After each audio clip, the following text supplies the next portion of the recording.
B4BConnect.com introduces you to Beth Grzesiak, the official Motown supporter of Detroit Letters of Love, a new nonprofit group that is dedicated to promoting our beloved city of Detroit.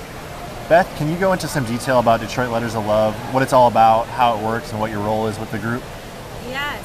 So first, my role with the group is I am the creator. I kind of dragged all my friends into it, and they are very happy to contribute, such as my older brother and a couple of my close friends that also live in Detroit. So what it is flat out a way to spread the word about all the good things Detroit has going on.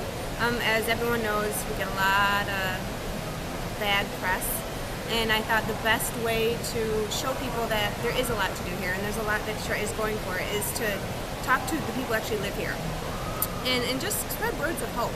And the idea kind of came about because I had a friend who was traveling through the Ann Arbor area, and I couldn't be there when he came, so we left little messages in random parts of the town. And I just realized, I was like, this is fun. This is great. I went and I picked up a letter, and it was just like this little message telling me to have a good day and sorry I missed each other. And I was like, I should do this in Detroit. But then just have people both from outside and that live within send little messages to brighten up a Detroiters Day and to make them feel good about living here. And then from there, it kind of rolled into this, well, let's get the word out about local businesses and good experiences, and so came Detroit Letters of Love. Now, you have a full-time career as a clinical dietitian, so the website is something you do in your spare time. What is it that made you want to launch the Detroit Letters of Love, and how did you come up with the idea? I needed something that was good for my spirit. It's such a hippie thing to say, but it's true. I love being a dietitian. It's fun. It's a challenge, but that's 40 hours of my week, and I have a lot of spare time, and I don't have kids. I'm not married. I needed to do something. And I love Detroit, so I thought, why not? And people do a lot of talking. They talk like, oh, I wish Detroit was this, or I should do this, and no one does. Or people do, but it's rare, you know? And finally I was like, let's just do it. Let's just build this website, get the word out there, see what kind of feedback I get, and go from there. And it's turned out really good so far. It's been slow, but good. What do you want Detroit Letters of Love to ultimately become? I guess what kind of impact would you like it to make on Detroit? That has evolved. That's an excellent question. So initially, I just wanted to brighten someone's day. Initially, I was thinking, oh, someone's going to find this letter and think Detroit people are awesome, this is a good community, and then hopefully those words of encouragement will snowball and build a sense of community.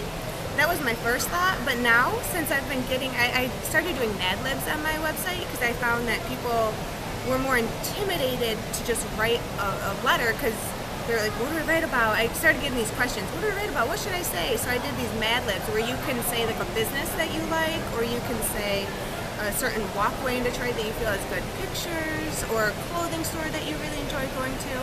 So as I'm going along with it, I'm kind of using it as a way to boost the economy.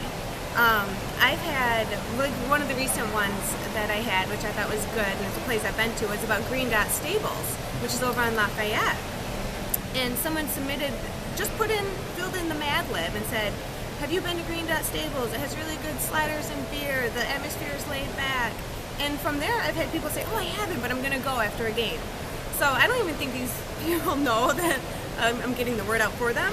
But, I mean, places that people would never have thought of going to, or because Lafayette is a little farther off from Comerica, so they might not have driven all that way. Now all of a sudden people are aware and taking notice. So it's turned into, it started out as more of just like a, yeah, rally, Detroit's cool, and it's becoming more of a, well, check out this place in Detroit, let's get some business going here, so on and so forth. So I'm kind of going more that direction now. What steps have you taken to grow the website this far, and have you faced any kind of unique challenges while trying to expand its reach? Yes. Websites, I'm still new at this. So I'm a dietitian, my background is science. I started the website literally by going to squarespace.com just because I Google searched what the easiest one to do is. I have no computer background at all, and it's just been this big challenge. But they've been really good to work with. So just knowing anything about websites was hard. But then from there, I started utilizing Facebook more because the website's nice and all, but people, it's harder to keep updated and have people go to it, whereas people always check Facebook, always. I mean, I probably check it 3 times a day myself. So by using Facebook and posting on there, and then I've been tagging people's names that are like my friends, because then it shows up on their page and then trickles along, and then my site is easily to click on from that. So that really helped. I've also noticed it's easy to get people to support you and to be excited about this project, but it's harder to get people to be moved to action. So getting letters initially was slow. So then when I did the Mad Libs, it was a little easier for people because they could just fill in about 5 or 6 words and then send it that way. So those were definitely all barriers, just the fact that I'm not tech savvy and getting people to actually help out and take part in this project. But I'm finding within the past couple weeks it's really starting to come together more, and I just now have enough letters that this week I'm going to go and start handing some out. Has Detroit Letters of Love received any kind of assistance from a local chamber of commerce since its inception? And if not, how do you feel you might benefit from the expertise and connections that a chamber could provide? No, I mean, it's really just been support through family, friends, and the Facebook community. But absolutely, every bit of getting the word out helps, because I write some letters, because there's places I love and I'm passionate and things that I would like to say to Detroit. But to get the amount of letters I need to spread around, the word needs to get out.